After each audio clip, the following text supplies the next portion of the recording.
तो स्टूडेंट्स, हम लोग अभी तक पढ़ रहे थे। सबसे पहले हमने पढ़ा रूल ऑफ लिटरल कंस्ट्रक्शन। अब बारी आती है second, rule of reasonable construction की। रीजनेबल कंस्ट्रक्शन यही कहता है कि चीज़ों को हमें रीजनेबली देखना चाहिए, लॉजिकली देखना चाहिए, बहुत ज़्यादा स्ट्रिक्ट सेंस में नहीं देखना चाहिए और बहुत ज़्यादा लैक्सिटी के साथ भी नहीं देखना चाहिए। यानी कि बहुत ज़्यादा लूज भी ना हो चीज़ें कंसिडर करते समय, केस को बहुत ही बढ़ा दिया, और ऐसा भी नहीं होना चाहिए कि बिल्कुल ही रिजिड जो है इंटरप्रिटेशन निकाल दिया।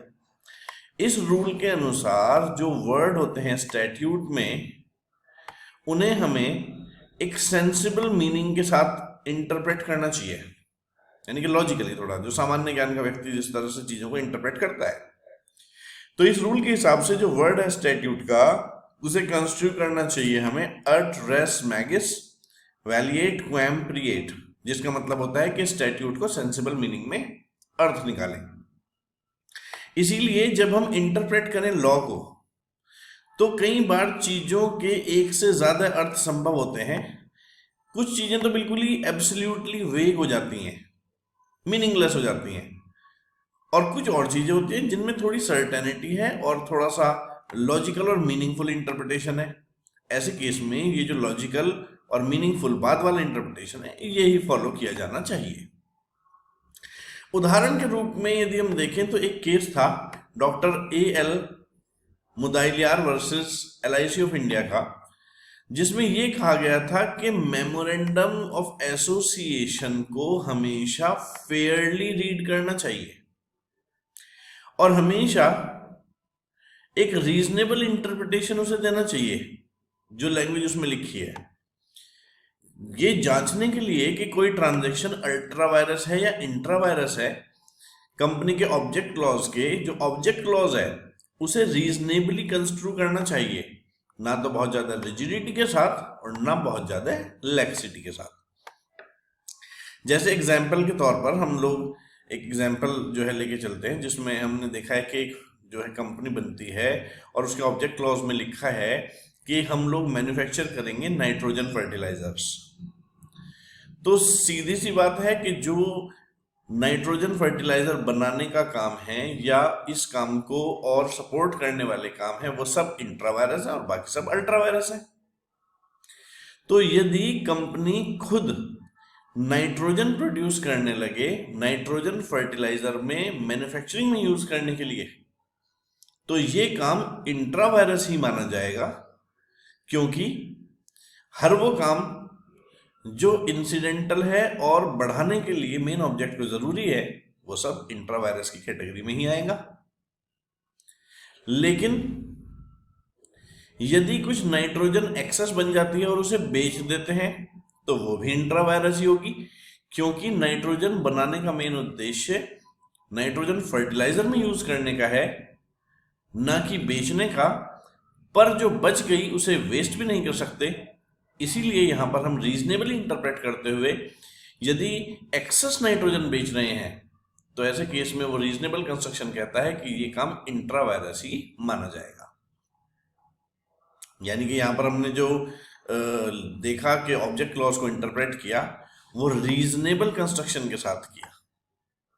इसे बहुत ज्यादा रिजिड मीनिंग देते तो इसका मतलब केवल नाइट्रोजन मैन्युफैक्चर का ही काम कर सकते हैं और कुछ कर ही नहीं सकते।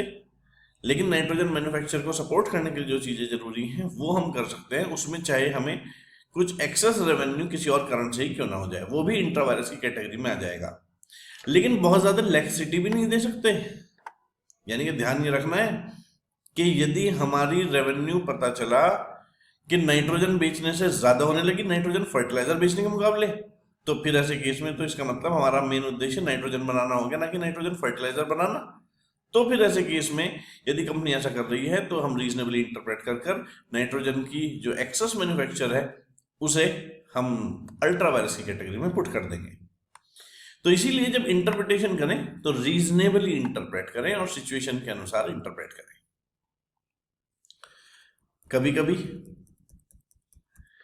कोई दो प्रोविजंस किसी एक्ट में कॉन्फ्लिक्टिंग नेचर के होते हैं। यदि कोई दो प्रोविजन किसी एक्ट में कॉन्फ्लिक्टिंग नेचर के हैं,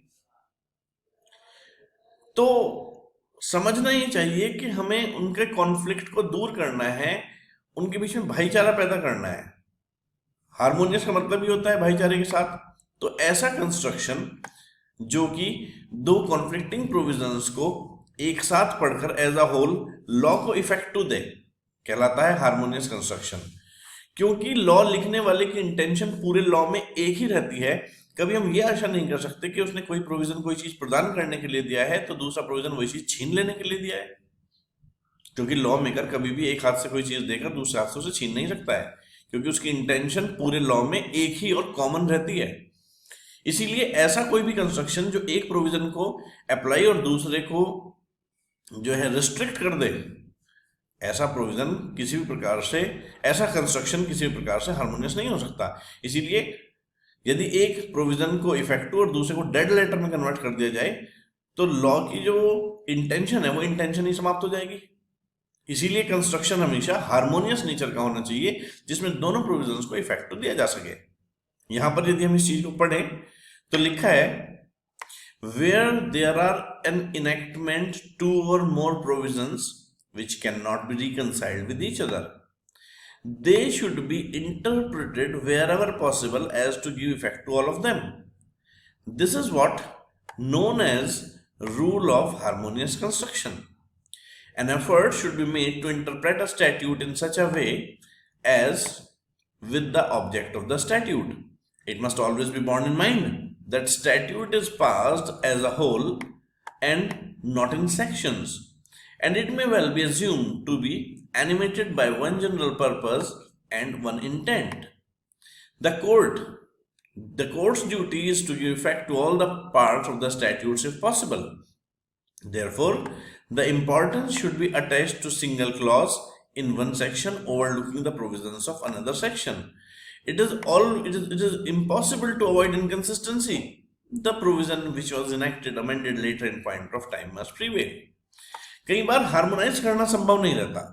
यदि हार्मोनाइज करना बिल्कुल भी संभव नहीं है तो ऐसे केस में फिर तो हमें ये देखना होगा कि कौन सा प्रोविजन बाद का है, कौन सा प्रोविजन बाद में अमेंड हुआ।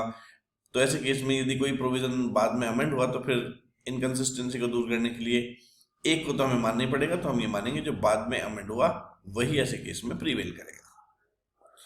तो यानी कि हार्मोनियस कंस्ट्रक्शन का नियम क्या कहता है? हार्मोनियस कंस्ट्रक्शन का नियम ये कहता है जहां पर कोई लॉ है उसमें दो प्रोविजंस हैं, वे दोनों उल्टी बातें कह रहे हैं इसीलिए उन्हें रिकंसाइल नहीं कर सकते, तो उसे इस प्रकार से समझा जाना चाहिए जहां भी संभव हो कि दोनों को ही प्रभाव मिल जाए।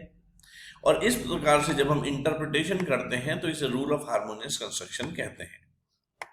प्रयास किया जाना चाहिए इंटरप्रेट करने के लिए स्टैट्यूट को इस प्रकार से कि हार्मोनाइज हो जाए वो स्टैट्यूट के ऑब्जेक्ट के साथ।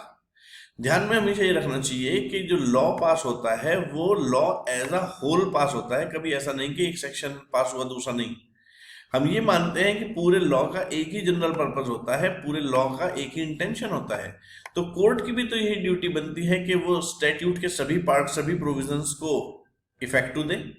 इसीलिए इम्पोर्टेंस जो है वो कभी एक सिंगल क्लॉज को नहीं देनी चाहिए, किसी एक सेक्शन को नहीं देनी चाहिए। ऐसा नहीं कि एक को ओवरलुक करा और दूसरे को प्रभाव दे दिया। परंतु यदि सब कुछ होने के बावजूद भी आप इनकंसिस्टेंसी को अवॉइड नहीं कर सकते तो फिर तो ये देखा जाएगा कि कौन सा इनेक्ट या कौन सा अमेंड हुआ बाद में। तो ऐसे केस में जो बाद में हुआ उसी को हम प्रिवेलिंग मानेंगे। एक केस है इसी संबंध में हार्मोनियस कंस्ट्रक्शन के लिए, राज कृष्णा वर्सेस बिनोद। एक्चुअली जो रिप्रेजेंटेशन ऑफ पीपल एक्ट 1951 है उसमें दो सेक्शन कॉन्फ्लिक्टिंग नेचर के हैं। एक तो सेक्शन 33 सबसेक्शन 2 और एक 123 सबसेक्शन 8।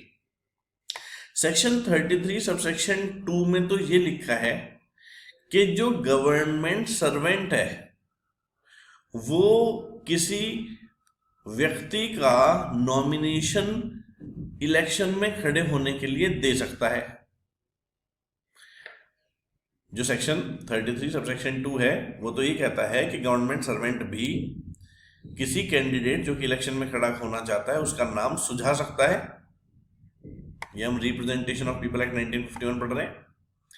हालांकि सेक्शन 123 सबसेक्शन 8 में ये लिखा है कि गवर्नमेंट सर्वेंट अधिकार नहीं रखता हेल्प या असिस्ट करने के लिए किसी कैंडिडेट को जो इलेक्शन में खड़ा हो रहा है किसी भी प्रकार से इसके अलावा कि वो वोट दे। यानी कि दोनों प्रोविजंस एक तरह से अलग अलग बात कह रहे हैं। 123 सबसेक्शन 8 में तो ये कहा कि गवर्नमेंट सर्वेंट किसी भी खड़े होने वाले कैंडिडेट को केवल और केवल एक तरह से असिस्ट कर सकता है, और वो है कि वो उसके फेवर में वोट डाल दे जब इलेक्शन हो। हालांकि 33 सबसेक्शन 2 ये भी कहता है कि गवर्नमेंट सर्वेंट नॉमिनेट कर सकता है, नाम सुझा सकता है कैंडिडेट का जो इलेक्शन में खड़ा है। अब दोनों बातें कॉन्फ्लिक्ट हो गई। वो कह रहा है 123 सबसेक्शन 8 के वोट डालने के अलावा कोई और हेल्प नहीं, जबकि 33 सबसेक्शन 2 ने अलाउ किया है कि वो नॉमिनेशन भी कर सकता है।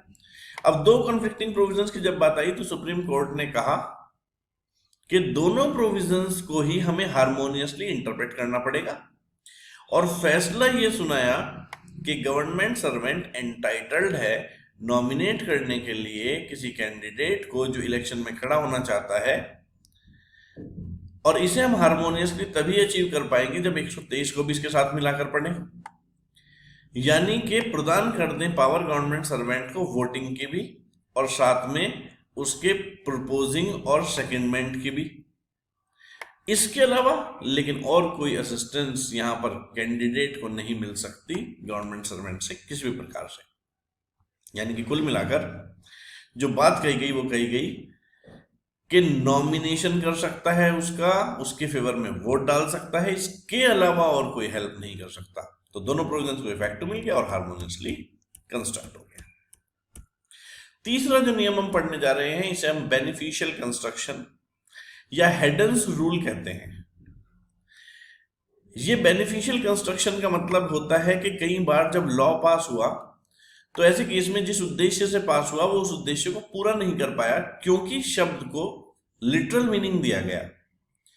ये कहा जाता है जहां लैंग्वेज स्टैट्यूट में जो इस्तेमाल हुई है उसके अर्थ एक से ज्यादा निकाल सकते हैं, तो मोस्ट फर्मली एस्टेब्लिश्ड रूल ये कंस्ट्रक्शन का है, और इसे हम हेडन्स केस भी कहते हैं। इसे हम पर्पसिव कंस्ट्रक्शन के नाम से भी जानते हैं, मिस्चीवियस रूल्स के नाम से भी जानते हैं। यहां पर हमें चार बातों का ध्यान रखना होता है। एक्चुअली एक्ट बनने से पहले लॉ क्या था, ये एक्ट किस तरह की मिसचीफ को दूर करने के लिए बनाया गया है, और पुराने लॉ में वो क्या बात नहीं थी कि मिसचीफ दूर नहीं हो रही थी, नए चीज से क्या रेमेडी मिली, और रेमेडी का कारण क्या है। तो ये रूल फिर डायरेक्ट करता है कोर्ट को कि भाई देखो इस तरह का इंटरप्रिटेशन निकालो कि मिसचीफ हो जाए सप्रेस और रेमेडी हो जाए एडवांस। इसीलिए इवन जहां पर यूजुअल मीनिंग देने से लैंग्वेज में जो ऑब्जेक्ट है लेजिस्लेचर का वो पूरा नहीं हो पा रहा है, फॉल शॉर्ट हो रहा है, तो शब्दों को एक्सटेंडेड मीनिंग देकर भी आप लॉ को एप्लीकेबल करा सकते हो। तभी तो ऐसे केस में कंस्ट्रक्शन ऐसी हो कि जिसके बेनिफिट के लिए लॉ बनाया गया है उसके लिए बेनिफिशियल हो। तभी तो कंस्ट्रक्शन ऐसी हो कि मिसचीफ दूर हो। तभी तो ऐसे केस में लॉ का पर्पस पूरा हो और पर्पसिव कंस्ट्रक्शन कहलाए। एक बहुत फेमस केस है इस एक्ट को, इस जो है कॉन्सेप्ट को समझने के लिए, जिसका नाम है स्मिथ वर्सेस ह्यूजिस। एक शहर था जिसमें दो हिस्से बटे हुए थे और बीच में एक सड़क जा रही होती थी। अब वो सड़क जो है वो ऐसी थी जहां पर सारी प्रोस्टिट्यूट्स रहती थी, वेश्याएं, और वो आते जाते लोगों को जो शहर के इस हिस्से से दूसरे हिस्से में जा रहे होते थे सॉलिसिट करने का प्रयास करती थी। अब फैमिली वाले लोग साथ जा रहे होते थे तो वो जो है वो बुरा फील करते थे। तो एक लॉ पास किया गया स्ट्रीट ऑफेंस एक्ट, जिसमें मना किया गया कि आप स्ट्रीट में खड़े होकर सॉलिसिटेशन नहीं कर सकते। तो वेश्याओं ने अपनी बालकनीज और घरों में से सॉलिसिटेशन शुरू कर दिया। लॉ धरा का धरा रह गया। इसीलिए पर्पसिव कंस्ट्रक्शन लॉ का दोबारा से किया गया और लिखा street means street and any openings in the street, और स्ट्रीट वर्ड को एक्सटेंडेड मीनिंग दिया गया ताकि जो पर्पस पूरा नहीं हो रहा था स्ट्रीट वर्ड को स्ट्रीट समझकर वो पर्पस अब पूरा हो सके। इस केस का नाम स्मिथ वर्सेस ह्यूजिस है और इसमें बेनिफिशियल कंस्ट्रक्शन और पर्पसिव कंस्ट्रक्शन अप्लाई किया गया, और जो रेमेडी पहले एडवांस नहीं हो रही थी अब वो रेमेडी एडवांस हुई, मिसचीफ दूर हो गया, इसे कहा परपजिव कंस्ट्रक्ट।